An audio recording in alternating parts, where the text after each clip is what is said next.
Ayan guys, oh, tingnan nyo. Tingnan nyo pagkahawi ko ng buko. Na kami doon pala, tinalikuran na niya kami. Okay. Gusto ko na siyang ayoko na po. So ano pong gusto mong mangyari kay Jonathan? Mamaya na muna si Miss Irene. Ayan guys, oh, nakita nyo? Ayan oh, yung buhok ko, di ba parang nakaangat siya? Yung time na yan, merong electric pang maliit dyan sa bandang gilid ko. Maliit lang siya pero nasa baba siya. Saka mahina lang yung hangin niya.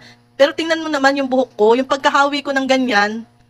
Ayan na. Ano pong gusto mong mangyari kay Jonathan? Willing daw siya makipag-usap. Gusto ko na po siyang iyan. Tingnan Di niyo man ako mabuti, talaga guys, siya. ah. Gusto kong magdusa siya sa ginawa sa kami mag-iina. Ang tagal-tagal na, nung babae ka. O ayan, kitang-kita siya ah. O di ba umangat yung buhok ko? Kasi kung mahanginan sana yan, sana hindi ganyan, may umangat na buko sa likod. Iba talaga, may gumagalaw talaga, may humahawak talaga ng buko sa likod nung time na yan. Nararamdaman ko talaga siya. Paulit-ulit. Ayoko na po. Kahit na po siya ay pupunta sa bahay. O, tingnan nyo guys, oh. Yung time na yan medyo mabigat na yung paghinga ko dyan Hindi ko lang iniintindi kasi nga nagre-recording